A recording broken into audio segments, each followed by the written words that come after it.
अस्सलाम वालेकुम dear students. आज हम नया चैप्टर स्टार्ट कर रहे हैं, that is about theories of chemical bonding and shapes of molecules. Lewis का जो कॉन्सेप्ट था केमिकल बॉन्डिंग के बारे में, that was a simplest model to explain the chemical bonding. तो लिवस ने केमिकल बॉन्डिंग को कैसे एक्सप्लेन किया था कि जो एटम्स हैं वो स्टेबिलिटी गेन करने के लिए they will form chemical bonds.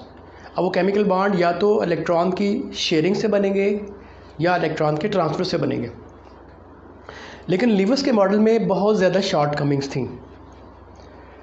मिसाल के तौर पे अगर हम ये दो एग्जांपल को देखें, कार्बन डाइऑक्साइड और सल्फ़र डाइऑक्साइड, अगर हम लिवस स्ट्रक्चर ड्रा करें तो उसके मुताबिक कार्बन डाइऑक्साइड में कार्बन और ऑक्सीजन के दरमियान दो डबल बॉन्ड हैं। एग्जैक्टली सल्फ़र और ऑक्सीजन के दरमियान भी उसी तरह के डबल बॉन्ड हैं। तो लिवस के मॉडल के जो शॉर्ट कमिंग थे वो क्या थे? नंबर 1, लिवस ने इसके बारे में कोई आइडिया नहीं दिया कि why some of the bonds are stronger and some are the weaker, यानी it gives no clue about the strength of chemical bonds और बॉन्ड एनर्जीज। सेकेंडली, अगर हम सिंपली इन दोनों मॉलिक्यूल को लिवस के केमिकल बॉन्डिंग के concept से देखें तो बज़ाहिर जो लग रहा है कि CO2 और SO2 दोनों एक ही तरह के मॉलिक्यूल होंगे। लेकिन हम जानते हैं कि कार्बन डाइऑक्साइड एक well non non polar molecule है और सल्फ़र डाइऑक्साइड एक पोलर मॉलिक्यूल है। So how can we explain कि बज़ाहिर दोनों ट्राइएटॉमिक मॉलिक्यूल्स हैं लेकिन उनमें से एक नॉन पोलर है और दूसरा पोलर मॉलिक्यूल है। So how can we explain it? तो जब तक हम मॉलिक्यूल्स की स्ट्रक्चर के बारे में नहीं जानेंगे, मॉलिक्यूल की शेप्स के बारे में नहीं जानेंगे, हम इस बात को एक्सप्लेन ही नहीं कर पाते कि ऐसा क्यों है, CO2 नॉन पोलर क्यों है और SO2 पोलर क्यों है। तो जो मॉडर्न थ्योरीज़ हैं केमिकल बॉन्डिंग की, जिसमें हम VBT डिस्कस करेंगे, जिसमें हम MOT डिस्कस करेंगे, जो कि क्वांटम मैकेनिकल अप्रोच को यूज़ करती हैं, और वेस्पर जस्ट क्या करती है, that is extension to explain the shortcomings of Lewis. तो ये हमें मॉलिक्यूल की शेप्स के बारे में आइडिया देगी, क्योंकि मॉलिक्यूल की शेप्स के जाने बगैर हम ये नहीं बता पाएंगे कि why some of the molecules are polar and some are non polar. क्योंकि बहुत सारी जो थर्मोडायनेमिक प्रॉपर्टीज़ हैं, जैसा कि बॉइलिंग पॉइंट्स हैं, मेल्टिंग पॉइंट्स हैं, वो मॉलिक्यूल की शेप्स के बारे में जाने बगैर एक्सप्लेन नहीं कर पाएंगे। ठीक है, सो लेट्स स्टार्ट। आज हम डिस्कस करेंगे वेस्पर थ्योरी। तो वेस्पर थ्योरी क्या करती है? लिवस के स्ट्रक्चर्स को लेके एक्सप्लेन करती है about the shapes of molecule. तो वेस्पर थ्योरी का जो मेन अजम्पशन है, जो मेन पोस्टुलेट है, वो एक ही है, दैट इज़ अगर हमें किसी मॉलिक्यूल की लिवर स्ट्रक्चर के बारे में पता चल जाए, if we are able to draw the Lewis structure, then हमने क्या करना है, हमने उस लिवर स्ट्रक्चर में सेंट्रल एटम को फाइंड करना है। मिसाल के तौर पे कार्बन डाइऑक्साइड में सेंट्रल एटम कौन सा होगा? कार्बन होगा। सेंट्रल एटम की पहचान क्या होगी कि ये लीस्ट इलेक्ट्रोनेगेटिव होगा, उसके साथ जो दूसरे एटम बॉन्डेड होंगे वो उससे ज़्यादा इलेक्ट्रोनेगेटिव होंगे। ठीक है। नंबर 2, सेंट्रल एटम की क्या पहचान होगी? It will B only one atom. जैसा कि यहाँ पे देखें, कार्बन का एक एटम है, ऑक्सीजन की 2 एटम्स हैं। It mean carbon will be central atom. Sulphur dioxide में सल्फ़र का एक एटम है, ऑक्सीजन की 2 एटम्स हैं। It means sulphur will be central atom. तो वेस्पर थ्योरी क्या करती है? लिवस स्ट्रक्चर को देखते हुए मॉलिक्यूल की शेप्स को एक्सप्लेन करती है। तो उसका जो मेन पोस्टुलेट है वो क्या है?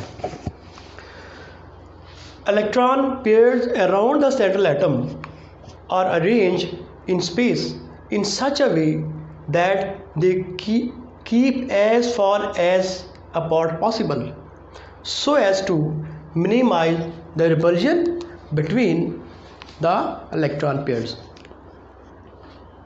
तो इसका मतलब क्या हुआ कि लीवर स्ट्रक्चर में जो सेंट्रल एटम होगा उसके गिर्द जो एटम्स अरेंज होंगे, उसके गिर्द जो इलेक्ट्रॉन पेयर्स अरेंज होंगे, वो अपने आप को स्पेस में इस शेप में अलाइन करेंगे कि उनके दरमियान फासला मैक्सिमम हो। अब ये डिस्टेंस स्पेस में मैक्सिमम क्यों होना चाहिए? To minimise the repulsion between those electron pairs. क्योंकि अगर वो करीब होंगे, मैक्सिमम डिस्टेंस पे नहीं होंगे, तो क्या होगा, उनके दरमियान रिपल्सिव इंटरेक्शन होगा जो कि मॉलिक्यूल को अनस्टेबल कर देगा। तो ऐसा क्यों हो रहा है? ऐसी शेप में वो क्यों अपने आप को अलाइन करेंगे? Because to minimise the repulsion to get stability. ठीक है, तो इसके लिए हम आज डिफरेंट स्टेप्स देखेंगे कि अगर आपको एक मॉलिक्यूल दे दिया जाए और आपसे पूछा जाए कि इसकी शेप क्या होगी, so by applying this main postulate of VSEPR हम क्या कर सकते हैं, उसकी शेप के बारे में हम एक्सप्लेन कर पाएंगे। तो जैसा कि इस थ्योरी का नाम VSEPR है, तो यहाँ से हमें ये समझ आ रही है कि V for valence, S for shell, E for electron, P for pair and R for repulsion. Valence, shell, electron, pair, repulsion. इसका मतलब है सेंट्रल एटम के वैलेंस शेल के बारे में जानना हमारे लिए बहुत ज़रूरी है। ठीक है, तो आइए देखते हैं कि इस थ्योरी के फर्दर इम्पॉर्टेंट पॉइंट्स क्या हैं और देन हम वो स्टेप्स डिस्कस करेंगे विद एन एग्जांपल कि किस तरह से हम किसी भी मॉलिक्यूल की शेप को एक्सप्लेन कर सकते हैं। अब जो इलेक्ट्रॉन पेयर्स हैं जिनके दरमियान रिपल्जन की बात की जा रही है, वो कितने तरह के हो सकते हैं? तो इलेक्ट्रॉन पेयर्स दो तरह के होंगे, bond pairs and lone pairs. Bond pairs वो होते हैं जो बॉन्डिंग का हिस्सा होते हैं, that will participate in chemical bonding, और लॉन पेयर्स वो होते हैं जो केमिकल बॉन्ड का पार्ट नहीं होते। ठीक है, फॉर एग्जांपल इस एग्जांपल में आप देखें, ए अगर सेंट्रल एटम है तो ये बॉन्ड और ये बॉन्ड जहाँ पे बी लिखा हुआ है, ये वो बॉन्ड्स हैं जहाँ पे इस बॉन्ड के एंड पे कोई और एटम भी है, so they will be called as bond pairs. तो इस एग्जांपल में यहाँ पे 3 बॉन्ड पेयर्स हैं, और वो इलेक्ट्रॉन पेयर जो बॉन्ड का हिस्सा नहीं होता, फॉर एग्जांपल ये जो कि हम ई से रिप्रेजेंट कर रहे हैं, this is called as lone pair. तो इलेक्ट्रॉन पेयर सेंट्रल एटम के गिर्द दो तरह के होंगे, bond pairs and lone pairs. अब जो रिपल्सिव इंटरेक्शन है, अब जो बॉन्ड पेयर्स हैं और जो लॉन पेयर्स हैं, बज़ाहिर तो वो दोनों एक जैसे ही लग रहे हैं, हमें इलेक्ट्रॉन का पेयर है, लेकिन जो रिपल्सिव इंटरेक्शन है वो उनमें वेरी कर सकता है। So order of repulsion between these electron pairs will be, सबसे ज़्यादा रिपल्जन होगी between lawn pair and lone pair, उसके बाद lone pair and bond pair, और सबसे कम रिपल्जन होगी between bond pair and bond pair. So lone pair की repulsion ज़्यादा क्यों होती है? तो इसको सिंपली हम यूँ देख सकते हैं कि जो बॉन्ड पेयर है उसका जो इलेक्ट्रॉन पेयर है वो दो एटम के दरमियान फैला होगा, central atom and away from the central atom, जो कि दूसरा एटम जिससे बॉन्डेड होगा। तो जो बॉन्ड पेयर है that is more extended in space, यानी सेंट्रल एटम से दूर है, और जो लॉन पेयर है वो चूँकि सिर्फ उसी सेंट्रल एटम का पार्ट है, क्योंकि उसने किसी और के साथ शेयरिंग नहीं की हुई, तो जो लॉन पेयर है that is part of only that central atom, इसलिए वो सेंट्रल एटम के गिर्द ज़्यादा फैला होगा, उसका फैलाव स्पेस में सेंट्रल एटम के गिर्द ज़्यादा होगा। So that's why lone pair और लॉन पेयर की रिपल्जन सबसे ज़्यादा होगी। अगर दो लॉन पेयर सेंट्रल एटम के गिर्द मौजूद हैं तो उनके दरमियान सबसे ज़्यादा रिपल्जन होगी। ठीक है, उसके बाद lone pair and bond pair, and सबसे कम bond pair and bond pair. ठीक है। अगर हम on the basis of these types of bond pair और लॉन पेयर्स अगर हम मॉलिक्यूल को कैटेगराइज करें, ए अगर सेंट्रल एटम हो और उसके गिर्द जो इलेक्ट्रॉन पेयर्स हैं उसको आप बी से रिप्रेजेंट कर दें। ए सेंट्रल एटम है और जो बी है अगर हम उसको इलेक्ट्रॉन पेयर से तशबीह दे दें तो जो मॉलिक्यूल की टाइप्स बनती हैं वो 5 बनती हैं। Number 1 AB4 type. अगर सेंट्रल एटम के गिर्द 4 इलेक्ट्रॉन पेयर हों that will be called as AB4 type. AB3 type. अगर सेंट्रल एटम के गिर्द 3 इलेक्ट्रॉन पेयर हों that will be called as AB3 type. AB2 type. अगर सेंट्रल एटम के गिर्द 2 इलेक्ट्रॉन पेयर होंगे it will be AB2 type. AB5 and AB6 type. Central atom A है, अगर उसके गिर्द 5 इलेक्ट्रॉन पेयर होंगे that will be AB5 type. और अगर सेंट्रल एटम के गिर्द 6 इलेक्ट्रॉन पेयर होंगे that will B AB6 type. तो हम 1 बाय 1 ये डिस्कस करेंगे कि अगर इनमें से कोई टाइप है किसी मॉलिक्यूल की तो उसकी शेप कैसी होगी। ठीक है, तो इसको आसान बनाने के लिए मैंने आपके सामने डिफरेंट स्टेप्स एक्सप्लेन कर दिए हैं। अगर आप इन स्टेप्स को फॉलो करेंगे तो मॉलिक्यूल कोई भी हो आपके लिए उसको एक्सप्लेन करना ज़रा भी मुश्किल नहीं होगा। तो आइए देखते हैं।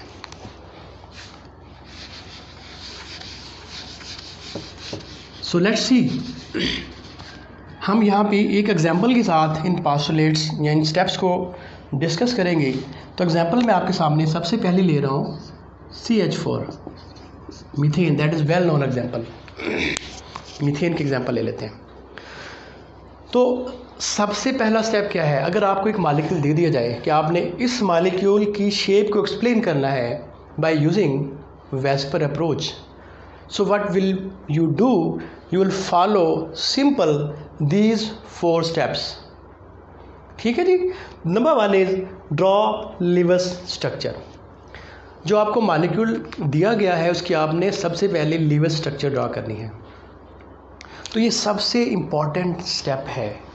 अगर आपने लीवस स्ट्रक्चर ड्रॉ करने में गलती कर दी इट मीन आप आगे जितना भी प्रोसेस फॉलो करेंगे वो आपको कभी भी राइट डायरेक्शन में लेकर नहीं जाएगा। So this is the main and prime step जहाँ पे आपने गलती नहीं करनी, और ये बहुत सादा है। CH4 लीवर स्ट्रक्चर ड्रॉ करने के लिए आपने इस मॉलिक्यूल में सबसे पहला काम क्या करना है, सेंट्रल एटम ढूंढना है। CH4 में सेंट्रल एटम कौन सा होगा, जो सिंगल होगा। ठीक है, हाइड्रोजन के 4 एटम्स हैं और कार्बन का 1 एटम है, तो जाहिर बात है सेंट्रल एटम कौन सा होगा, कार्बन होगा। ठीक है, तो आपने लीवर स्ट्रक्चर ड्रॉ करनी है। The first step is drawing of Lewis structure, step 1। So I will draw here. तो सेंट्रल एटम कार्बन है तो आप क्या करेंगे, कार्बन का सिंबल लिख देंगे C। नाउ जो आपका सेंट्रल एटम होगा, देखिए जी इस थ्योरी का नाम है valence shell electron pair repulsion, यानी सेंट्रल एटम का आपने वैलेंस शेल देखना है कि उसके वैलेंस शेल में कितने इलेक्ट्रॉन हैं। तो इसके लिए हमें किसी एलिमेंट के एटॉमिक नंबर को याद रखने की ज़रूरत नहीं है। सिंपली हमें क्या जानना है कि उस सेंट्रल एटम के वैलेंस शेल में कितने इलेक्ट्रॉन हैं। तो उसका एक सिंपल सा हल है, पीरियोडिक टेबल में जो एलिमेंट जिस ग्रुप में होता है उसके वैलेंस शेल में उतने ही इलेक्ट्रॉन होते हैं। अब कार्बन पीरियोडिक टेबल में कौन से ग्रुप में है, 4th ग्रुप में, 4A ग्रुप में। ठीक है, तो कार्बन चूँकि पीरियोडिक टेबल में 4th ग्रुप में है इट मीन इसके वैलेंस शेल में 4 इलेक्ट्रॉन्स होंगे। तो आपने सिंपली क्या करना है, इलेक्ट्रॉन डॉट की मदद से उसके वैलेंस शेल को ड्रॉ कर देना है। Again repeat, how will you find the number of valence shell electron in central atom by seeing the group number of that element। वो जिस ग्रुप में होगा उसके वैलेंस शेल में उतने ही इलेक्ट्रॉन होंगे। तो कार्बन 4थे ग्रुप में है, इसके वैलेंस शेल में 4 इलेक्ट्रॉन है। ठीक ठीक है। तो आपने चारों इलेक्ट्रॉन को डॉट्स की हेल्प से ड्रॉ कर दिया। अब आपने ये देखना है कि वो जो वैलेंस इलेक्ट्रॉन्स हैं सेंट्रल एटम के, वो कितने एटम के साथ शेयर्ड है। अब वो हाइड्रोजन के एटम के साथ शेयर्ड हैं, और हाइड्रोजन कि वैलेंस शेल में एक ही अनपेयर्ड इलेक्ट्रॉन है, यानी एक इलेक्ट्रॉन है जो वो शेयर करेगा। तो अब आप क्या करेंगे, इसकी लीवर स्ट्रक्चर ड्रॉ करेंगे। सो हाइड्रोजन को यहाँ पे मेंशन करेंगे और उसके इलेक्ट्रॉन्स को शेयर करवा देंगे like this. So this is Lewis structure of electron dot Lewis structure diagram of CH4. So you have fulfilled the first step, draw lever structure. This is the main step. तो आपने liver structure draw कर ली। अब आप क्या करेंगे, now will you switch on to second step, and second step is count electron pairs around central atom. जो आपने liver structure draw की है और आपको ये भी पता है कि इसमें सेंट्रल एटम कौन सा है, उस सेंट्रल एटम के अराउंड आपने इलेक्ट्रॉन पेयर्स काउंट करने हैं, not electron but electron pairs. ठीक है, तो कितने इलेक्ट्रॉन पेयर बने, यहाँ पे सेंट्रल एटम कौन सा है, कार्बन। ठीक है, और इसके गिर्द कितने इलेक्ट्रॉन पेयर बनेंगे, 1 2 3 and 4। So there are 4 electron pairs around central atom. ठीक है जी, तो आपका स्टेप 2 कंप्लीट हो गया। जो ही आप स्टेप 2 कंप्लीट करेंगे, यहाँ पे आप काउंट लिखेंगे। यू विल राइट जो इन्फॉर्मेशन आपने यहाँ पे हासिल कर ली है उसको आप लिखेंगे। You will write number of electron pairs, ठीक है, around central atom is equal to 4।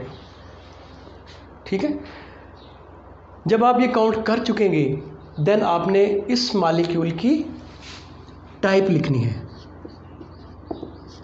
इस मॉलिक्यूल की टाइप लिखनी है। Now number step number 3, write type of molecule and draw electron pair geometry. अगर सेंट्रल एटम को हम A से जाहिर करें, ठीक है, और उसके गिर्द जो इलेक्ट्रॉन पेयर हैं जो कि 4 है उसको B से जाहिर कर दें, तो ये कौन सी टाइप बनी, AB4 टाइप। ठीक है, जब आप ये काउंट कर लेंगे, अब आप क्या करेंगे, इस मेन टाइप को देखते हुए और वेस्पर का जो मेन अजम्पशन है उसको देखते हुए अब आपने सेंट्रल एटम के गिर्द जो इलेक्ट्रॉन पेयर्स हैं उनकी ज्योमेट्री को ड्रॉ करना है। तो अगर आपके पास सेंट्रल एटम हो, अब इस एग्जांपल में सेंट्रल एटम कौन सा है, carbon. So you will right carbon in the centre,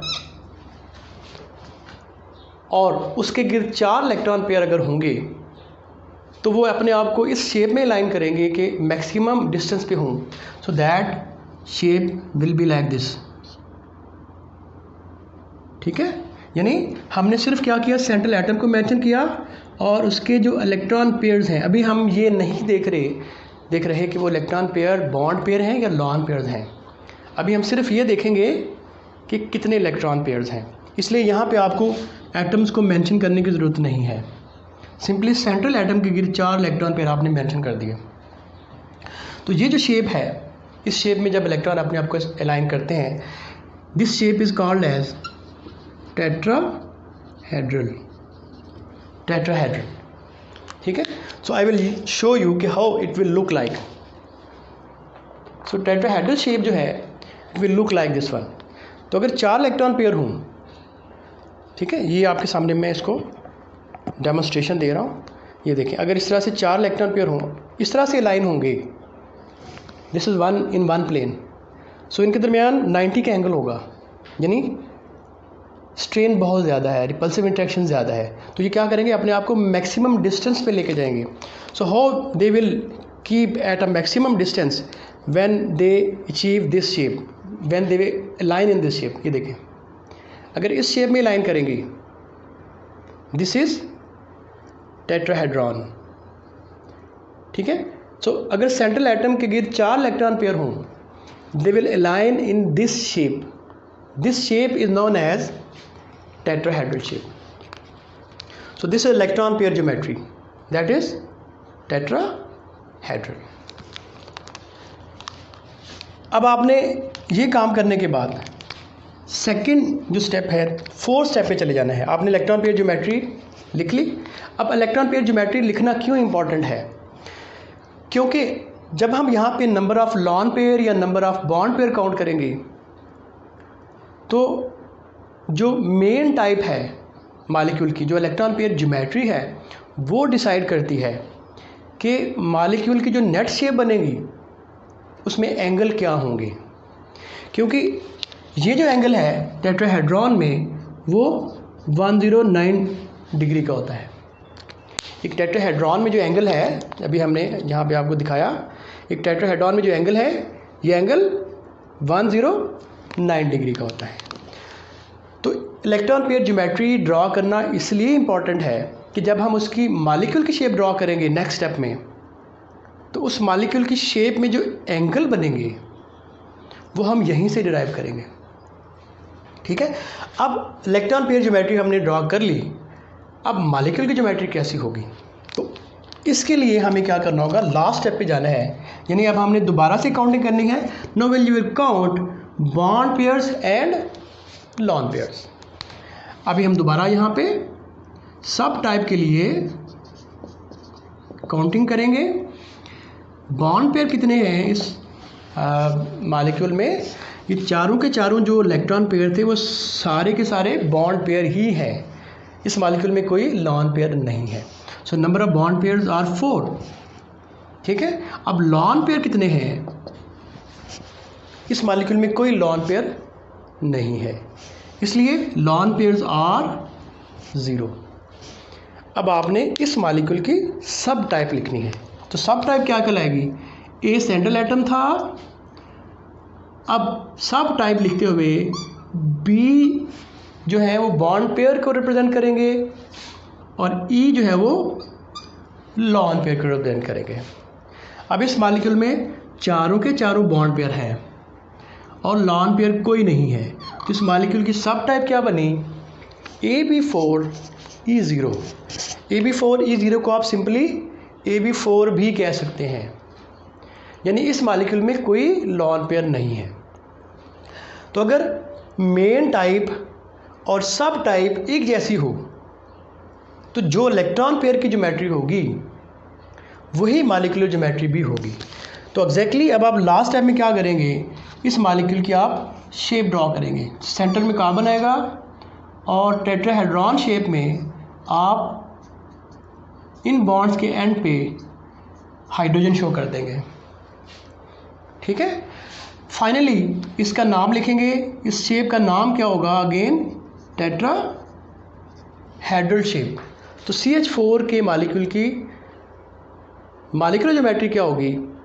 tetrahedron. और ये जो एंगल है दैट विल बी 109 डिग्री, क्योंकि ये परफेक्ट टेट्राहेड्रॉन है, क्योंकि इसमें कोई लॉन पेयर नहीं है और सारे के सारे जो बॉन्ड पेयर हैं वो भी एक जैसे ही हैं, सारे के सारे सिंगल बॉन्ड्स हैं। तो इसलिए जब आप मॉलिक्यूलर शेप लिखते हैं फाइनली, तो आपने दो चीज़ें ज़रूर मेंशन करनी है। आपने ड्राइंग बनानी है जो एग्जैक्टली आपकी टेट्राहेड्रॉन को शो करेगी। नंबर 2, आपने शेप का नाम लिखना है, जैसा कि यहाँ पे हमने टेट्राहेड्रल लिखा। और फिर आपने एंगल मेंशन करना है, जैसा कि इस एग्जांपल में एंगल इज़ 109 डिग्री। तो ये वो स्टेप्स हैं, ये जो 4 स्टेप्स हैं जिनको फॉलो करते हुए आप किसी भी मॉलिक्यूल की शेप को एक्सप्लेन कर सकते हैं। अभी हमने AB4 टाइप की पहली एग्जांपल देखी, तो आइए अब देखते हैं AB4 की नेक्स्ट एग्जांपल। जी, नेक्स्ट एग्जांपल जो हम लेंगे वो AB4 की ही लेते हैं, जैसा कि स्ट्रक्चर ऑफ या शेप ऑफ वाटर। तो पहला स्टेप क्या था? पहला स्टेप ये है कि आपने इस मॉलिक्यूल में सेंट्रल एटम फाइंड करना है, दैट इज़ ऑक्सीजन। फिर आपने इस ऑक्सीजन को देखते हुए लीवर स्ट्रक्चर ड्रॉ करना है। तो ऑक्सीजन के वैलेंस शेल में कितने इलेक्ट्रॉन हैं वो हमें कहाँ से पता चलेगा? उसके ग्रुप नंबर से। ऑक्सीजन 6 ग्रुप में है, इसका मतलब है you will write Lewis structure like this. Oxygen central atom है और उसके वैलेंस शेल में 6 इलेक्ट्रॉन हैं। You will write dots like this. अब उन 6 में से 2 जो वो हाइड्रोजन के साथ शेयर हो रहे हैं, तो जो शेयरिंग हो रहे हैं उसको आप सिंपली ऐसे लिख देंगे इलेक्ट्रॉन डॉट्स की मदद से। So this is Lewis structure of water. तो पहला स्टेप कंप्लीट है आपका। लीवस स्ट्रक्चर को देखते हुए आपने क्या करना है, आप सेकंड स्टेप पे चले जाना है। अब आपने लीवस स्ट्रक्चर में सेंट्रल एटम के गिर्द इलेक्ट्रॉन काउंट करने हैं। अब इस एग्जांपल में इलेक्ट्रॉन पेयर कितने हैं, 1 2 3 4। इस एग्जांपल में सेंट्रल एटम जो कि ऑक्सीजन था 4 इलेक्ट्रॉन पेयर्स हैं उसके गिर्द। तो you will write number of electron pairs around central atom that is equal to 4। तो चूंकि सेंट्रल एटम के गिर्द 4 इलेक्ट्रॉन पेयर्स हैं, इसलिए अब आप इसकी टाइप को क्या लिखेंगे, ये भी 4 टाइप। ठीक है। अब आपने ये अभी नहीं देखना कि उसमें कितने इलेक्ट्रॉन लॉन पेयर हैं, कितने इलेक्ट्रॉन पेयर जो है वो बॉन्ड पेयर हैं। जस्ट आपने जो काउंटिंग की है उसकी मेन टाइप से आप उसकी इलेक्ट्रॉन पेयर ज्योमेट्री ड्रॉ करेंगे। सेंटर में किसको लिखेंगे, ऑक्सीजन को। तो ऑक्सीजन के गिर्द 4 इलेक्ट्रॉन पेयर हैं, तो आप क्या करेंगे, इन इलेक्ट्रॉन पेयर्स को ड्रॉ करेंगे। अभी आपको पता है कि अगर सेंट्रल एटम के गिर्द 4 इलेक्ट्रॉन पेयर हों तो वो किस शेप में अलाइन करेंगे, टेट्राहेड्रल शेप में। So they will align in this shape that is tetrahedron. ठीक है। और ये एंगल जो है वो कितना होगा, 109 डिग्री का। अब इस एग्जांपल में आपको समझ आएगी कि क्यों इलेक्ट्रॉन पेयर ज्योमेट्री लिखना इंपॉर्टेंट है। अभी ये मॉलिक्यूल की ज्योमेट्री नहीं है, ये हमने अभी इलेक्ट्रॉन पेयर की ज्योमेट्री लिखी है। क्योंकि मॉलिक्यूल में आप देखेंगे कि there are some other electron pairs जो कि यहाँ पे उसके शेप में नहीं आएंगे। तो आइए देखते हैं, आप काउंटिंग करते हैं उसके number of electron pair and bond pair. सब टाइप लिखने के लिए आपको इनके चारों इलेक्ट्रॉन पेयर्स को सेग्रीगेट करना पड़ेगा। तो अब इसमें बॉन्ड पेयर कितने हैं, 2। तो वो इलेक्ट्रॉन पेयर जो बॉन्डिंग का हिस्सा है वो 2 है। So number of bond pair are 2। और लॉन पेयर कितने हैं, 2 1 2। तो 2 इलेक्ट्रॉन पेयर ऐसे हैं जिन्होंने बॉन्डिंग में पार्टिसिपेट नहीं किया हुआ। तो टोटल 4 इलेक्ट्रॉन पेयर थे, उसमें से 2 बॉन्ड पेयर हैं और 2 लॉन पेयर हैं। अब आपने इसको देखते हुए इसको सब कैटेगराइज करना है, सब टाइप लिखनी है। तो 4 में से 2 बॉन्ड पेयर हैं और 2 लॉन पेयर हैं, तो इसकी सब टाइप क्या बन जाएगी, AB2 E2 टाइप। ठीक है। अब आपने इसकी सब टाइप को देखते हुए और इसकी इलेक्ट्रॉन पेयर ज्योमेट्री को देखते हुए मॉलिक्यूलर ज्योमेट्री ड्रॉ करेंगे। अब आप क्या करेंगे, अगेन ऑक्सीजन को सेंटर में ड्रॉ करेंगे। ठीक है। अब 4 इलेक्ट्रॉन पेयर थे, तो इलेक्ट्रॉन पेयर ज्योमेट्री हमें ये बताती है कि अपने आप को टेट्राहेड्रल शेप में अलाइन करेंगे। अब उस 4 में से 2 जो है वो क्या है, वो बॉन्ड पेयर है, और ये वाले 2 जो हैं ये क्या हैं, दे आर लॉन पेयर्स। अब लॉन पेयर तो मॉलिक्यूलर शेप में अपीयर नहीं होंगे क्योंकि वो उसी सेंट्रल एटम का पार्ट है, वो मॉलिक्यूलर शेप में अपीयर नहीं होंगे, लेकिन उनका अफेक्ट ज़रूर होगा मॉलिक्यूलर शेप में एंगल को डिफ़ाइन करने के लिए। ठीक है। तो मैं जस्ट एक एग्जांपल से आपको बयान करता हूँ। तो अगर आप देखें कि ये टेट्राहेड्रॉन थी जो कि उसकी इलेक्ट्रॉन पेयर ज्योमेट्री बनी है। सो electron pair geometry is tetrahedron, you can सी। तो आप देखिए इसमें 2 बॉन्ड पेयर हैं, 4 नहीं है। तो लेट्स सपोज अगर हम इसको यहाँ से हटा देते हैं और इसको हटा देते हैं, तो आपको जो मॉलिक्यूल की शेप नज़र आएगी वो इस तरह की होगी, दैट इज़ वी शेप और बेंट एंगुलर टाइप। ठीक है। लेकिन ये जो एंगल है इसको समझने के लिए आपको ये जानना ज़रूरी है कि उसकी मेन टाइप क्या थी। ठीक है। अब ये जो एक्चुअल में टेट्राहेड्रॉन में ये एंगल कितना था, 109 डिग्री का। टेट्राहेड्रॉन में ये एंगल, हर एंगल 109 डिग्री का है। जब अगर दो यहाँ पे लॉन पेयर थे जो कि बॉन्डिंग का पार्ट नहीं है, अगर हम इनको हटा दें तो ये एंगल एक्चुअल में ओरिजिनली 109 डिग्री का था। लेकिन शुरू में हमने देखा था जो रिपल्जन है लॉन पेयर और लॉन पेयर के दरमियान सबसे ज़्यादा होती है, और उसके बाद लॉन पेयर और बॉन्ड पेयर के दरमियान। तो ये जो यहाँ पे जो एक इलेक्ट्रॉन पेयर था टॉप पे, ये क्या करेगा, इनको रिपेल करेगा, और ये रिपल्जन इनकी आपस में रिपल्जन से ज़्यादा होगी। ठीक है, इसलिए क्या होगा, they will bend towards each other. और एक इलेक्ट्रॉन पेयर यहाँ है, अगर आप 3D में देखें, ये यहाँ पे नहीं है, सेंटर में नहीं, यहाँ पे है, तो ये भी क्या करेगा, it will also cause repulsion. जिस तरह ये रिपेल कर रहा है और ये भी रिपेल करेगा, ठीक है, दोनों का रिपल्सिव इफेक्ट एक जैसा होगा। तो दोनों लॉन पेयर्स की रिपल्जन की वजह से ये जो एंगल है वो ओरिजिनली 109 डिग्री का था, लेकिन अब ये 109 डिग्री का नहीं रहेगा। दोनों इलेक्ट्रॉन लॉन पेयर्स की वजह से ये एंगल 109 से कम हो जाएगा। ठीक है, तो ये लॉन पेयर चूँकि शेप का पार्ट नहीं होते, तो फाइनली हम क्या करेंगे, हम बॉन्ड पेयर तो शो करेंगे लाइक दिस, ठीक है, लेकिन लॉन पेयर को सिंपली हम डॉट से शो कर देंगे फाइनल शेप में। और ये जो एंगल है ओरिजिनली 109 डिग्री का था, लेकिन दोनों लॉन पेयर्स की रिपल्जन की वजह से it will be less then 109 degree. और एग्जैक्टली कितना होगा, वाटर में जो एग्जैक्टली ये बॉन्ड है 104.9 डिग्री है, जो कि 109 से कम होके 104.9 डिग्री हो जाता है।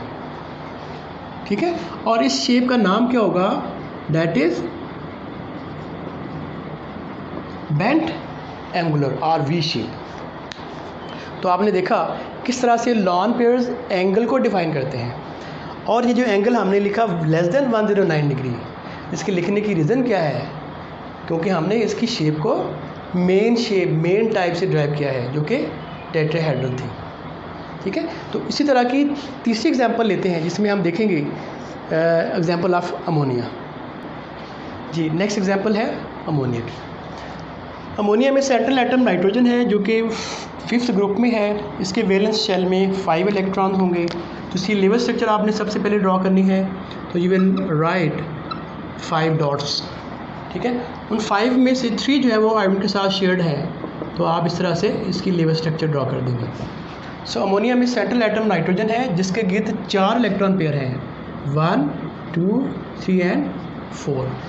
तो इसलिए इसकी टाइप क्या बनेगी, AB4 टाइप। ठीक है, तो अगर सेंट्रल एटम गिर्द 4 इलेक्ट्रॉन पेयर हों, तो उसकी जो ज्योमेट्री है इलेक्ट्रॉन पेयर की, वो कैसे बनेगी, दैट विल बी टेट्राहेड्रल। और ये एंगल कितना होगा, दैट विल बी 109 डिग्री। ठीक है, तो जब आप इलेक्ट्रॉन पेयर ज्योमेट्री ड्रॉ कर लेंगे, देन आपने मॉलिक्यूलर ज्योमेट्री की तरफ आना है, और उसके लिए आपको नेक्स्ट स्टेप पे जाना पड़ेगा। दोबारा से आपने काउंट करना है कि इसमें लॉन पेयर कितने हैं और बॉन्ड पेयर कितने हैं। तो इस मॉलिक्यूल में 3 बॉन्ड पेयर्स हैं और सिर्फ 1 लॉन पेयर है, इसलिए इसकी सब टाइप क्या बनेगी, AB3E1। 3 बॉन्ड पेयर और 1 लॉन पेयर, ये जो है वो लॉन पेयर को रिप्रेजेंट कर रहा है। अब आपने इसके इलेक्ट्रॉन पेयर ज्योमेट्री से ही इसके मॉलिक्यूलर ज्योमेट्री ड्रॉ करनी है। अगेन इसको आप टेट्राहेड्रॉन ही ड्रॉ करेंगे। जहाँ पे बॉन्ड्स होंगे, उन बॉन्ड्स के एंड पे आप अदर एटम लिख देंगे, जैसा कि अमोनिया में हाइड्रोजन होंगे, और जो इलेक्ट्रॉन पेयर बॉन्ड का हिस्सा नहीं है, उसको आप लॉन पेयर शो कर देंगे लाइक दिस। ठीक है, तो ये अमोनिया का इसकी मॉलिक्यूलर ज्योमेट्री है। अब लॉन पेयर जो है वो शेप का पार्ट नहीं होता, लेकिन वो एंगल को डिफाइन ज़रूर करता है। ठीक है, तो अब आप क्या करेंगे, इसको दोबारा से ड्रॉ करेंगे। लॉन पेयर को आप सिंपल डॉट से मेंशन कर देंगे। अब ये जो लॉन पेयर की रिपल्जन है, ये ज़्यादा होगी। ठीक है, बॉन्ड पेयर और बॉन्ड पेयर की रिपल्जन से लॉन पेयर और बॉन्ड पेयर की रिपल्जन ज़्यादा होती है। तो लॉन पेयर की वैसे तो ये जो एंगल है ओरिजिनली कितना था, 109 डिग्री का था, लेकिन अब चूँकि यहाँ पे लॉन पेयर की रिपल्जन आ गई, तो अमोनिया की जो नेट शेप बनेगी उसमें आप क्या देखेंगे कि ये जो एंगल है, this will become less than 9 degree. अब लेस देन 109 तो वाटर में भी था, लेकिन वो 2 लॉन पेयर की वजह से 104.9 हो गया था। अब यहाँ पे कितने लॉन पेयर हैं?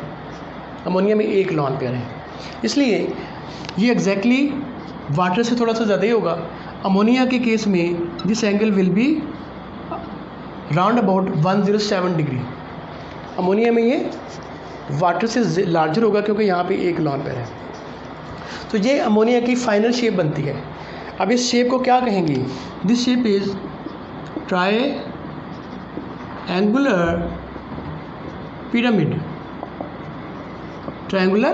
पिरामिडल शेप है, and this is triangular pyramidal shape. और इसमें एंगल कितना होगा? Angle will be less than 107 degree. तो जस्ट सी कि किस तरह से हमने इसको ड्राइव किया। So this was our original electron pair geometry ammonia के लिए। अमोनिया के जो इलेक्ट्रॉन पेयर्स हैं that will be aligned in tetrahedron like this, you can see. So this is tetrahedron, ठीक है। अब इसमें मॉलिक्यूलर ज्योमेट्री में एक लॉन पेयर अपीयर नहीं होगा, जो कि बॉन्डिंग के पार्ट हिस्सा नहीं है। अब जो नेट शेप बनेगी that will be like this. ये देखें, ये ट्रायंगल बन रही है यहाँ पे नीचे, ठीक है, ट्रायंगल बन रही है और उसके ऊपर एक पिरामिड बन रही है। सो this is basically triangular pyramidal. लेकिन इस पिरामिड में जो एंगल्स हैं ये लॉन पेयर डिफाइन करेगा। ओरिजिनली ये एंगल 109 के थे तीनों में, ठीक है, लेकिन इस लॉन पेयर की वजह से ये एंगल थोड़े से कम हो जाएंगे, दिस विल बेंड। तो अब ये एंगल 109 से कम होके 107 रह जाएंगे। तो आपने देखा कि किस तरह से इलेक्ट्रॉन पेयर ज्योमेट्री की इंपॉर्टेंस है, जो कि फाइनल शेप में बॉन्ड एंगल्स को डिफाइन करते हैं, ठीक है। तो अभी हमने डिफरेंट एग्जांपल में देखा कि AB4 टाइप में सब टाइप कितनी हो सकती हैं। AB4 टाइप में अगर कोई लॉन पेयर नहीं है, जैसा कि मीथेन की एग्जांपल थी, और तमाम हाइड्रोकार्बन, तमाम सैचुरेटेड हाइड्रोकार्बन्स, उनमें जो मॉलिक्यूलर शेप्स बनेंगी that will be perfectly tetrahedron, ठीक है। AB4 टाइप में अगर 3 लॉन पेयर है, 3 बॉन्ड पेयर है और 1 लॉन पेयर है, दैट सब टाइप विल बी AB3E1, जैसा कि हमने अमोनिया की एग्जांपल ली। तो उस केस में जो नेट शेप बनेगी वो क्या होगी? Triangular pyramidal. और एंगल क्या बनेगा? लेस देन 109 और 107 डिग्री। AB4 टाइप में अगर 2 लॉन पेयर हों और 2 बॉन्ड पेयर हों, जैसा कि वाटर की एग्जांपल थी, उस केस में सब टाइप क्या बनेगी? AB2E2। In that case lone pair जो कि बॉन्डिंग शेप का पार्ट नहीं होंगे, शेप का हिस्सा नहीं बनेंगे, उस केस में शेप बनेगी बेंट एंगुलर और एंगल लेस देन 109 और कम होके 104.9 वाटर के केस में हो जाएगा, ठीक है। अब नेक्स्ट हम अदर टाइप देखेंगे, AB2 type, AB3 type, AB5 type and AB6 type. जी, नेक्स्ट एग्जांपल है BCl3। अगेन अब हम ज़रा जल्दी से करेंगे क्योंकि हमारा जो मेन बेसिक कॉन्सेप्ट्स है वो हम समझ चुके हैं। तो इसमें सेंट्रल एटम जो है वो कौन सा है? पहला स्टेप लीवर स्ट्रक्चर ड्रॉ करेंगे हम। सेंट्रल एटम बोरोन है जो कि 3rd ग्रुप से बिलोंग करता है। बोरोन के वैलेंस शेल में 3 इलेक्ट्रॉन्स हैं, तो लीवर स्ट्रक्चर में आप 3 डॉट्स इसको मेंशन करेंगे। अब क्लोरीन जो है इनके साथ एक इलेक्ट्रॉन शेयर करेगी, तो 3 क्लोरीन जो है इस तरह से इलेक्ट्रॉन शेयर कर लेते हैं। तो count the number of electron pairs. तो इस एग्जांपल में सेंट्रल एटम की कितने इलेक्ट्रॉन पेयर हैं? There are 3 electron pairs. So you will write electron pairs are 3। तो जब 3 इलेक्ट्रॉन पेयर होंगे तो उसकी जो टाइप है वो क्या बनेगी? AB3 टाइप, ठीक है। AB3 टाइप जब होगी तो जो इलेक्ट्रॉन पेयर्स हैं वो अपने आप को किस तरह अलाइन करेंगे? जी, 3 इलेक्ट्रॉन पेयर्स हैं। अब देखिए ज़रा कि अगर 3 इलेक्ट्रॉन पेयर होंगे तो दे will align in this shape, you can सी। तो ये एक प्लेन में है, एक प्लेन में है, ठीक है। अब ये जो एंगल है इधर भी नहीं होगा, इधर बल्कि यूँ होगा। तो ये जो एंगल है दैट इज़ ऑफ 120 डिग्री।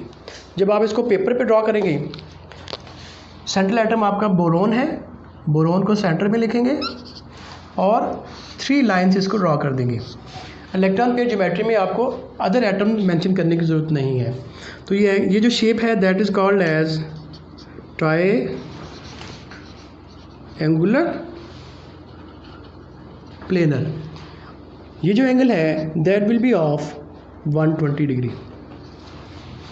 ठीक है, अब आपने देखना है कि इसमें लॉन पेयर कितने हैं। लॉन पेयर कोई भी नहीं है, 0 लॉन पेयर है। बॉन्ड पेयर कितने हैं, इसमें तीनों के तीनों बॉन्ड पेयर हैं, इसलिए इसकी सब टाइप क्या बनेगी, AB3E0। यानी जो टाइप है और सब टाइप है वो आपस में मैच हो रहे हैं, क्योंकि कोई भी इसमें लॉन पेयर नहीं है। अगेन आप क्या करेंगे, बोरोन के गिर्द 3 इलेक्ट्रॉन पेयर ड्रॉ करेंगे और तीनों के अदर एंड पे आप दूसरा एटम मेंशन कर देंगे जो कि क्लोरीन था। इस केस में जो इसके इलेक्ट्रॉन पेयर की ज्योमेट्री थी वही इसके मॉलिक्यूलर ज्योमेट्री बनेगी। ये एंगल जो है that will be perfectly 120 degree. और शेप का नेम क्या होगा, अगेन वही नेम होगा, दैट इज ट्रायंगुलर प्लेनर। ठीक है, तो अगर 3 इलेक्ट्रॉन पेयर हो सेंट्रल एटम के गिर्द तो वो AB3 टाइप होगी। अगर तीनों बॉन्ड पेयर होंगे तो जो मॉलिक्यूलर शेप है that will be triangular planar और angle will be 120 degree. Now next ही another example. Now next example है दैट इज SnCl2। ठीक है, SN जो है अगेन सबसे पहले हम क्या करेंगे, लीवर स्ट्रक्चर ड्रॉ करेंगे। टिन के वैलेंस शेल में 4 इलेक्ट्रॉन है, you will draw its Lewis structure. 4 में से जो है एक पेयर जो है वो बॉन्डिंग में पार्टिसिपेट नहीं करेगा और 2 इलेक्ट्रॉन जो है वो क्लोरीन के साथ बॉन्ड फॉर्मेशन करेंगे। So first step, count the number of electron pair around central atom. अब इसमें कितने इलेक्ट्रॉन पेयर हैं, 3 electron pair. So electron pair are 3। जब 3 इलेक्ट्रॉन पेयर होंगे तो जिसकी टाइप है वो क्या बनेंगी, that will B AB3 type. ठीक है, now electron pair geometry draw करने के लिए आप क्या करेंगे, सेंट्रल एटम लिखेंगे और 3 इलेक्ट्रॉन पेयर अपने आप को ट्रायंगुलर प्लेनर शेप में अलाइन करते हैं। तो आप यहाँ पे इसके इलेक्ट्रॉन पेयर ज्योमेट्री का नाम लिखेंगे, दैट इज ट्रायंगुलर प्लेनर। और ये एंगल डेफिनेटली कितना होगा, 120 डिग्री। नो इस एग्जाम्पल में सब टाइप लिखने के लिए आप लॉन पेयर और बॉन्ड पेयर काउंट करेंगे। अब इस एग्जाम्पल में एक लॉन पेयर है और 2 बॉन्ड पेयर हैं। So this is lone pair and these are bond pairs. इसकी सब टाइप क्या बनेगी, AB2E1। ठीक है, अगेन अब मॉलिक्यूलर ज्योमेट्री क्या होगी, मॉलिक्यूलर ज्योमेट्री आप इसकी इलेक्ट्रॉन पेयर ज्योमेट्री से ही ड्राइव करेंगे। सेंट्रल एटम लिखिए टिन और 3 इलेक्ट्रॉन पेयर अपने आप को ट्रायंगुलर प्लेनर शेप में अलाइन करेंगे, लेकिन 2 जो इलेक्ट्रॉन पेयर हैं वो क्या हैं, वो बॉन्डिंग का हिस्सा हैं, उनके एंड पे आप अदर एटम मेंशन करेंगे। और जो तीसरा इलेक्ट्रॉन पेयर है वो लॉन पेयर है। और लॉन पेयर शेप का पार्ट नहीं होता लेकिन एंगल को डिफाइन करता है। अब फाइनली आप इसकी मॉलिक्यूलर ज्योमेट्री जब लिखेंगे तो आप इसको इस तरह से लिखेंगे जिस तरह आपने वाटर की लिखी थी, SnCl2, और जो लॉन पेयर है उसको आप डॉट से मेंशन कर देंगे। इस केस में इसकी जो शेप है दैट इज बेंट एंगुलर। इसका जो एंगल है क्या होना चाहिए, वाटर के केस में लेस देन आपने 109 डिग्री लिखा था, लेकिन इस केस में चूंकि ये पेरेंटली AB3 से डिराइव किया आपने, इसलिए इस एंगल को आप क्या लिखेंगे, this is less than 120 degree. This is not less than 109 because you have derived it from AB3 type. तो SnCl2 के केस में this angle will be less then 120 degree. ठीक है, अब इसी तरह की एक और एग्जांपल लेते हैं। Just suppose we have this example that is SO2। ठीक है, अब यहाँ पे आपको ये चीज़ भी समझ नहीं है कि वेस्पर में जो डबल बॉन्ड है उसको हम सिंगल बॉन्ड की तरह ही ट्रीट करते हैं, क्योंकि बॉन्ड पेयर चाहे डबल बॉन्ड हो चाहे ट्रिपल बॉन्ड हो, वो जो इलेक्ट्रॉन पेयर है वो 2 एटम के दरमियान ही है। तो इस एग्जाम्पल में आप देखेंगे कि इसमें डबल बॉन्ड हैं लेकिन उसको हम वेस्पर के मुताबिक सिंगल इलेक्ट्रॉन पेयर ही कंसिडर करेंगे। तो सल्फर डाइऑक्साइड की आप लीवर स्ट्रक्चर ड्रॉ करेंगे। सल्फर 6 ग्रुप से बिलोंग करता है और सेंट्रल एटम है, तो आप यहाँ पे सल्फर को लिखेंगे। इसके वैलेंस शेल में 6 इलेक्ट्रॉन है, तो आप क्या करेंगे, 6 में से 4 जो है वो ऑक्सीजन के साथ 2 डबल बॉन्ड बना रहे हैं और एक जो है वो इलेक्ट्रॉन पेयर बॉन्डिंग में पार्टिसिपेट नहीं कर रहा। तो सल्फर डाइऑक्साइड में 2 डबल बॉन्ड है और 1 लॉन पेयर है। टोटल इलेक्ट्रॉन पेयर कितने हो गए? डबल बॉन्ड को आप 1 लॉन पेयर कंसिडर करेंगे तो एक इलेक्ट्रॉन पेयर कंसिडर करेंगे। एक इलेक्ट्रॉन पेयर ये हो गया, एक ये और एक ये। तो इसलिए इसमें कितने इलेक्ट्रॉन पेयर्स हैं? 3। तो इसलिए इसकी टाइप भी क्या बनेगी? AB3। इलेक्ट्रॉन पेयर ज्योमेट्री क्या होगी इस केस में? सेंटर में सल्फर को लिखें। अब अभी हमने यहाँ पे डबल या सिंगल बॉन्ड मेंशन नहीं करने, सिर्फ हमने इलेक्ट्रॉन पेयर ज्योमेट्री ड्रा करनी है। तो सल्फर डाइऑक्साइड की इलेक्ट्रॉन पेयर ज्योमेट्री भी ट्रायंगुलर प्लेनर ही बनेगी और एंगल 120 का। अब आप इसके लॉन पेयर काउंट करेंगे। इसमें एक लॉन पेयर है और 2 बॉन्ड पेयर हैं, इसलिए इसकी टाइप सब टाइप क्या बनेगी? AB2E1। ठीक है। और फाइनली मॉलिक्यूलर ज्योमेट्री क्या होगी? सल्फर जो कि 2 डबल बॉन्ड बना रहा है वो आप मेंशन करेंगे ऑक्सीजन के साथ और 1 लॉन पेयर। अब चूँकि लॉन पेयर शेप का हिस्सा नहीं होता, जब आप इसको दोबारा से ड्रा करेंगे तो you will right sulphur with 2 double bond with oxygen and 1 lone pair.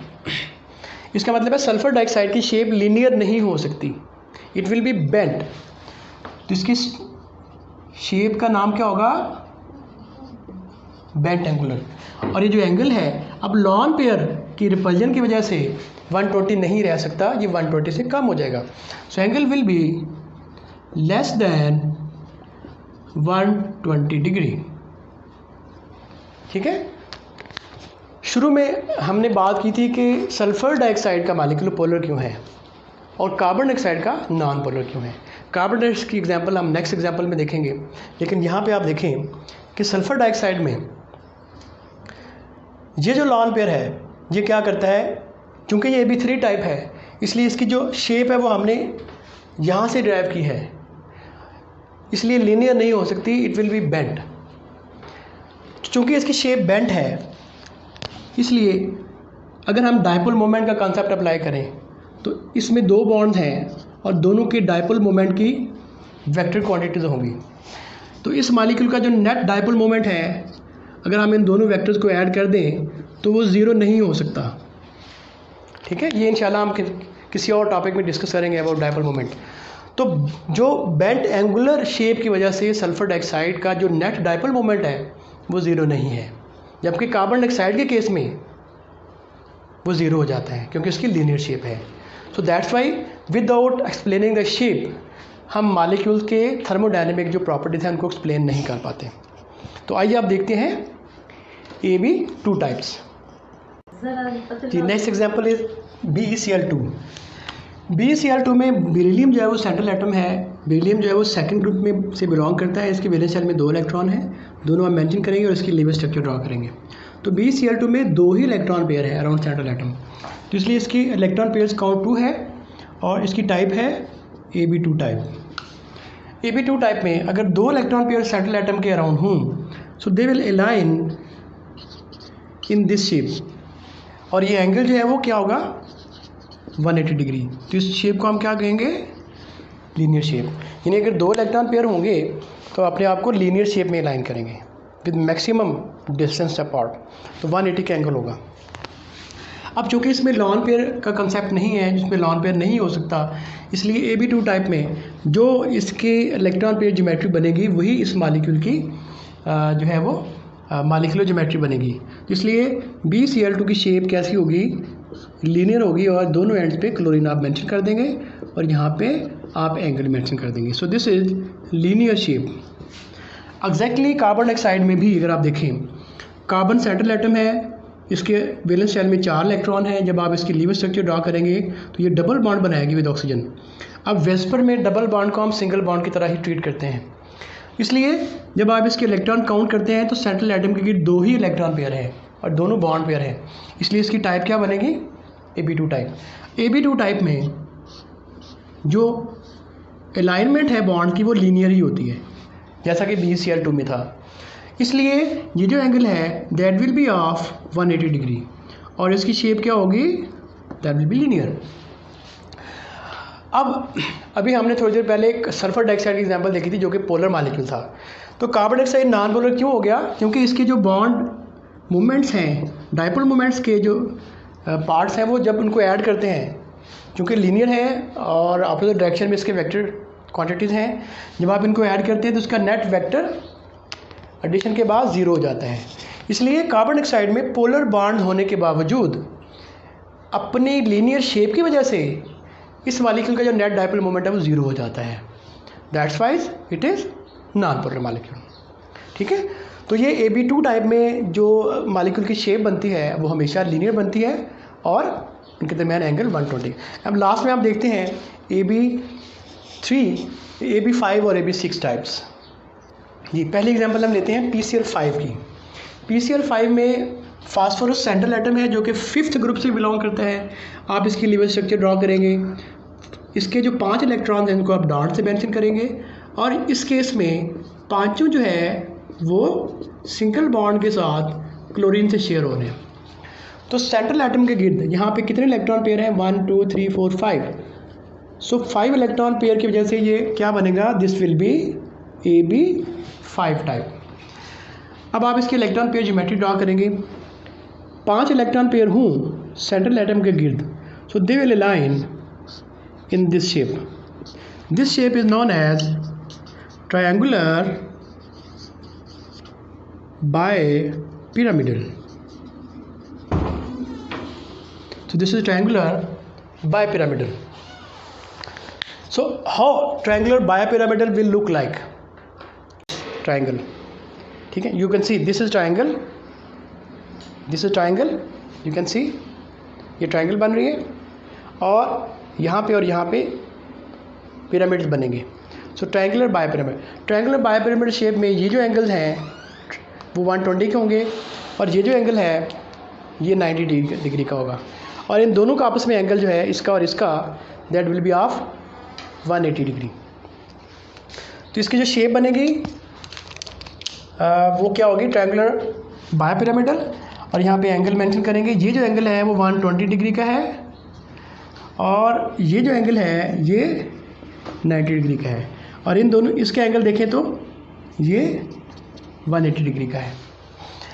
अब इसकी सब टाइप देखने के लिए, मॉलिक्यूलर ज्योमेट्री देखने के लिए आप इसका लॉन पेयर और बॉन्ड पेयर काउंट करेंगे। अब इसमें सारे के सारे बॉन्ड पेयर हैं, लॉन पेयर कोई भी नहीं है, इसलिए इसकी सब टाइप क्या बनेगी? AB5E0। चूँकि इसकी टाइप और सब टाइप सेम है इसलिए जो इसके इलेक्ट्रॉन पेयर की ज्योमेट्री होगी एग्जैक्टली वही इस मॉलिक्यूल की ज्योमेट्री होगी। अब आप क्या करेंगे? At the end of each bond chlorine mention कर देंगे। So this is triangle and this is 2 pyramids. सो शेप का नाम क्या लिखेंगे? Triangular bipyramidal. और एंगल आप अगेन मेंशन करेंगे। This is 120 degree and this angle is 90 degree and this angle is 180 degree. ठीक है, अब इसी कैटेगरी की एक और एग्जांपल लेते हैं जिसमें एक लॉन पेयर भी होगा। Now this is example of PCl3। Central atom phosphorus ही है लेकिन अब इसमें 3 इलेक्ट्रॉन जो है वो बॉन्डिंग का हिस्सा है क्लोरीन के साथ और एक जो इलेक्ट्रॉन पेयर है वो बॉन्डिंग का हिस्सा नहीं है। अगेन टोटल इलेक्ट्रॉन पेयर 5 ही है। 1 2 3 4 no 4 electron pair, 1 2 3 4 electron pair. तो आप बताएं इस केस में टाइप क्या बनेगी? अब इसकी टाइप बनेगी A4 electron pair, type will be AB4 type. तो इस एग्जांपल को एग्जैक्टली आप वैसे ही देखेंगे जैसा आपने अमोनिया को देखा था। अमोनिया में AB4 था लेकिन एक लॉन पेयर था, तो PCl4 की शेप एग्जैक्टली वैसे ही होगी जैसी अमोनिया की है। ठीक है, तो इस एग्जांपल को हम फर्दर डिटेल में डिस्कस नहीं करेंगे। तो लास्ट में हम देखते हैं एक एग्जांपल दैट इज SF6। ठीक है, सेंट्रल एटम सल्फर है जिसके वैलेंस शेल में 6 इलेक्ट्रॉन है और 6 के 6 इलेक्ट्रॉन जो है वो सिंगल बॉन्ड का हिस्सा है। तो आप इसकी लीवर स्ट्रक्चर ड्रॉ करेंगे लाइक दिस। ठीक है, अब चूंकि सेंट्रल एटम के 6 इलेक्ट्रॉन पेयर हैं तो 6 इलेक्ट्रॉन पेयर के साथ इसकी टाइप क्या बनेगी? AB6 type. AB6 टाइप की जो ज्योमेट्री बनेगी इलेक्ट्रॉन पेयर वो कैसी होगी? that will be like this. This is known as square bipyramidal, या इसको हम ऑक्टाहेड्रल भी कहते हैं, ठीक है। तो ऑक्टाहेड्रल कैसे हमें नज़र आएगी, ज़रा इसको देख लेते हैं। Square bipyramidal will look like this one. तो ये एक स्क्वायर है, you can C square shape में आप इसको अलाइन कर सकते हैं। You can also understand by different animations that will be available on YouTube. Animation के ज़रिए भी आप देख सकते हैं, आप मॉलिक्यूलर मॉडल भी ले सकते हैं। तो I will just explain by simple जंग मटेरियल्स। ये देखें, ये स्क्वायर है इस तरह से, यू कैन सी। तो दिस इज स्क्वायर शेप, ठीक है। अब यहाँ पे अगर एक बॉन्ड हो और एक बॉन्ड यहाँ पे हो लाइक दिस, बॉन्ड यहाँ पे हो और एक यहाँ पे हो, in that case what will happen, so this is square and यहाँ पे क्या बनेगा, पिरामिड बनेगा like this, pyramidal. So square के दो पिरामिड बन रहे हैं, नीचे और ऊपर, स्क्वायर बाय पिरामिडल। तो एग्जैक्टली इस शेप को हम ऑक्टाहेड्रॉन भी कहते हैं, ऑक्टाहेड्रॉन भी कहते हैं और स्क्वायर पिरामिडल भी कहते हैं, ठीक है। सो अब इसमें चूँकि कोई लॉन पेयर नहीं है, आप देख सकते हैं, तो इसमें 0 लॉन पेयर है और 6 बॉन्ड पेयर्स हैं। तो इसकी जो सब टाइप है वो भी AB6E0 बनेगी और इसकी शेप जो है वो एग्जैक्टली ऐसे ही बनेगी जैसी इसकी इलेक्ट्रॉन पेयर ज्योमेट्री की शेप, इलेक्ट्रॉन पेयर की ज्योमेट्री थी। तो you can write like this, ठीक है। नाम क्या होगा, स्क्वायर बाइपिरामिडल या ऑक्टाहेड्रल। ये जो एंगल है ये 90 डिग्री के आपस में, ये एंगल भी 90 डिग्री का है, ठीक है। और ये जो एंगल है ये 180 डिग्री का है। स्क्वायर बाइपिरामिडल ऑक्टाहेड्रल शेप में स्क्वायर के अंदर एंगल 90 डिग्री के हैं और जो पिरामिड के साथ एंगल है वो भी 90 का है। और ये जो है ये एंगल जो पिरामिड्स के आपस में एंगल है वो 180 डिग्री का है। अगर इस एग्जांपल में हम SF4 कर दें, in that case what will happen, sulphur के 4 इलेक्ट्रॉन जो है वो शेयरिंग में हिस्सा ले रहे हैं, ठीक है, और एक लॉन पेयर बच जाएगा। उस केस में इलेक्ट्रॉन पेयर कितने होंगे, 1 2 3 4 5। तो अब 5 इलेक्ट्रॉन पेयर के साथ ये कौन सी टाइप बन जाएगी, AB5 टाइप। तो SF4 AB5 टाइप है। AB5 की जो मॉलिक्यूलर इलेक्ट्रॉन पेयर ज्योमेट्री है, जैसे हमने पहले ड्रॉ की थी, that will be like this, यानी ट्रायंगुलर बाइपिरामिडल। अब इसमें चूंकि एक लॉन पेयर है तो आप इसका एक लॉन पेयर अगर हटा दें यहाँ से, तो ये इस मॉलिक्यूल की ज्योमेट्री बनेगी, दैट इज सीसा और सम अदर टाइप, ठीक है। तो AB6 टाइप में अगर एक लॉन पेयर होगा तो वो क्या होगा, अगर टोटल 6 इलेक्ट्रॉन है किसी एलिमेंट के वैलेंस शेल में, तो अगर एक लॉन पेयर होगा तो वो AB5 टाइप बन जाएगा, ठीक है। तो इस तरीके से आपने देखा कि जो मॉलिक्यूलर शेप्स हैं that can be easily explain by using VSEPR approach, जो कि किसको एक्सटेंड करती है, लीवर्स की स्ट्रक्चर्स को ही लेके वो मॉलिक्यूल की शेप को एक्सप्लेन करती है, ठीक है। तो आप सिंपली कौन से स्टेप फॉलो करेंगे, नंबर 1 आपने लीवर स्ट्रक्चर ड्रॉ करनी है, नंबर 2 लीवर स्ट्रक्चर ड्रॉ करने के बाद आपने सेंट्रल एटम के गिर्द इलेक्ट्रॉन पेयर काउंट करना है। इलेक्ट्रॉन पेयर काउंट करने के बाद आपने उसकी टाइप बतानी है, AB4 टाइप है, AB5 टाइप है, AB6 टाइप है, AB2 टाइप है या AB3 टाइप है। टाइप बताने के बाद आपने नंबर ऑफ इलेक्ट्रॉन पेयर को कैटेगराइज करना है कि बॉन्ड पेयर कितने हैं और लॉन पेयर कितने हैं। कैटेगराइज करने के बाद आप इसकी सब टाइप लिखेंगे। सब टाइप में सब टाइप ही वो आपको बताएगी कि मॉलिक्यूलर ज्योमेट्री क्या होगी। इलेक्ट्रॉन पेयर ज्योमेट्री से ही आप सब टाइप की शेप को ड्रॉ करेंगे, ठीक है। और लास्ट में जब आप शेप ड्रॉ कर चुके होंगे तो आपने शेप का नाम मेंशन करना है और जो एंगल्स हैं बॉन्ड पेयर के दरमियान वो मेंशन करने हैं। तो आई होप कि आपको डिटेल में सारा